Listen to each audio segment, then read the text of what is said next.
السلام الله عليكم ورحمة الله تعالى وبركاته. كلنتي wanaagsan mar kale saaxiibayaal meel kasta oo aad joogtaan halkani waa Aqoonsi TV aniguna Mustafa Xaaji Aadan Haruun. Waxaa goor dhaweyd hadlay ra'iisul wasaaraha dalka Soomaaliya Maxamed Xuseen Roble, ra'iisul wasaaraha dowladda meelgaarka waxaana uu ka hadlay falkii foosha xumaa ee baryahanba socday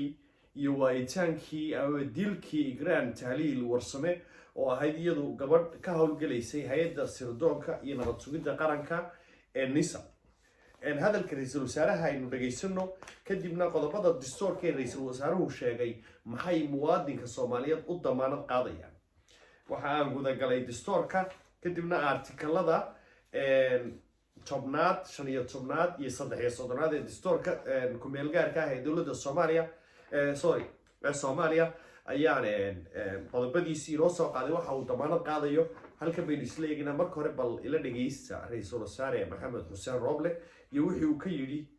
falkii Igraan Tahliil Warsame. بسم الله الرحمن الرحيم الحمد لله والصلاة والسلام على سيدنا محمد وعلى آله وصحبه أجمعين. waxaan qoyska ehelada iyo guud ahaan ummadda Soomaaliyeed la qaybsanayaa murugada xanuunka iyo walwalka ka dhashay warbixinta hay'adda nabad sugidda qaranka ee ku saabsan geerida Igraan Tahliil Faarax. tan iyo intii ay soo bilaabatay arinta Igraan waxaan si dhow ula socday kiiskeeda anigoo faray hoggaanka hay'adda NISA in ay keenaan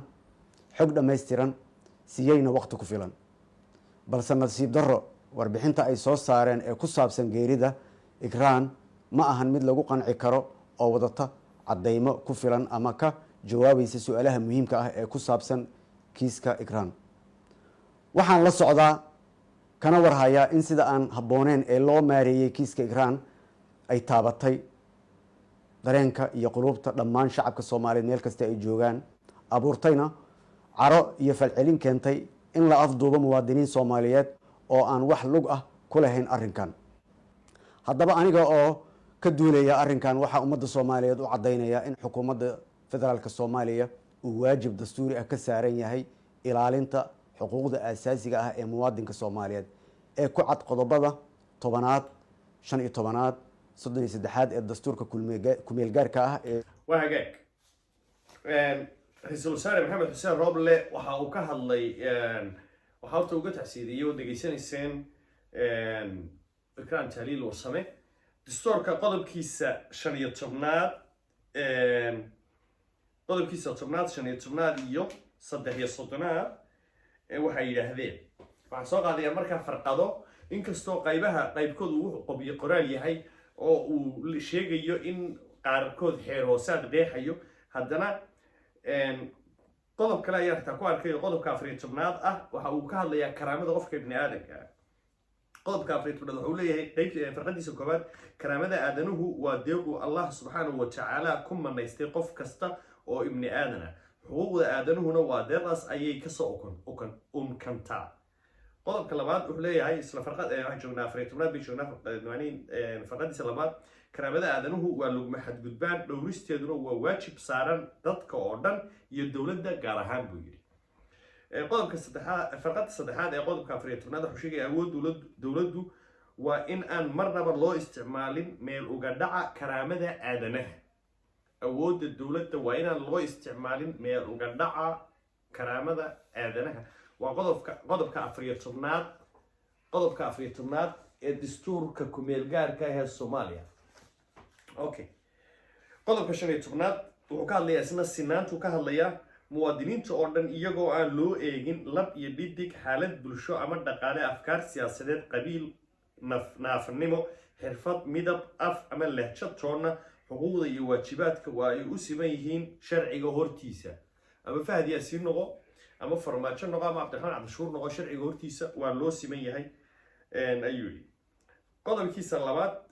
qodobka 15aad farqadiisa labaad wuxuu sheegayaa waa fal maalintaasi nama khusayso waa falta koorida haddii natiijada falku noqotay suurtaga ama cidhiidhinta qof xataa haddii falka si ula kacaan loo sameyn taasi ma khusayso artikalkan ka hadlayno. qaybtiisa saddexaad waxa uu sheegayaa waa in aan loo arkin falta koorida ama barnaamijyada dowladda ee loo qorsheeyay in sinaan buuxda lagu gaarsiiyo dad ama koox horey loogu geystay takoorid ama laga sadbursaday. واسكا فافاينا قدب كسوس كلي كم تهاي لكن كوين خصية أو من كقادرنا قدب كلي تبنات نقنقلت حقوق أساسية وكهذا حقوق أساسية يحريدها اللجوء القصدي عطب كان وإن لدورة مركز تا أو شرعي للدشين أيو أما مركز لفولين أيو قف كستا يهايات كستا أو دولدات أو هير كستا يهايات كستا أو قارهانات بيقولي يدما سراكيش الدولة مركا أي جودين واجبات حلال كودا وإن إلاليان كنا حد جود بين حقوق أساسية يحريات دقفك ابن آدم كيولي وقاضى وأنا قاعدان تلاوين مانجلا أو يكون إلى نسوا حقوق دولة وأنا قاعدان تلاوين مانجلا أو يكون إلى نسوا حقوق ضدك إن أن حد جود وجا إيمان عتكلم حقوق ده لجوا أقرصدي رتب كان شرع با لجوا حدين كرا سوى فقسان دستورك